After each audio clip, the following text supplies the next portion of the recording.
Donald ট্রাম্পের নতুন গাজার শান্তির পরিকল্পনায় কিছু অংশে সম্মতি জানিয়েছে হামাস। এই ঘোষণার আসার পর থেকে মধ্যপ্রাচ্যে শুরু হয়েছে নতুন জল্পনা। এটি কি শান্তির প্রথম ধাপ নাকি আরও বড় সংঘাতের প্রস্তুতি?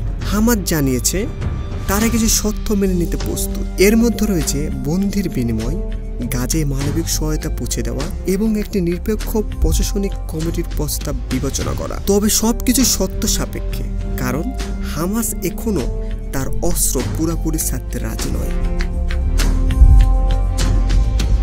প্রস্তাব অনুযায়ী ট্রাম্প চান গাজায় অবিলম্বে যুদ্ধবিরতি, বন্দীদের মুক্তি এবং গাজায় পুনর্গঠন প্রক্রিয়া শুরু করা। তিনি বলেন, শান্তির জন্য এখনই সময়, কিন্তু অনেক বিশ্লেষক মনে করেছেন এই পরিকল্পনায় কার্যকর করা এত সহজ নয়। গাজার পক্ষ থেকে প্রতিক্রিয়া মিশ্র। একজন স্থানীয় নাগরিক বলেন, আমরা শান্তি চাই, কিন্তু আমাদের আত্মসম্মানও চাই। আরেকজন যোগ করেন, যদি এটা সত্যিকারের শান্তি হয় আমরা সমর্থন করব। তবে ইসরায়েল এখনো পুরোপুরি এই পরিকল্পনায় রাজি হয়নি। তারা বলছে, হামাস যদি অস্ত্র না ফেলে তাহলে স্থায়ী শান্তি অসম্ভব। অন্যদিকে ট্রাম্প প্রশাসন জোর দিচ্ছে কূটনৈতিক আলোচনায়।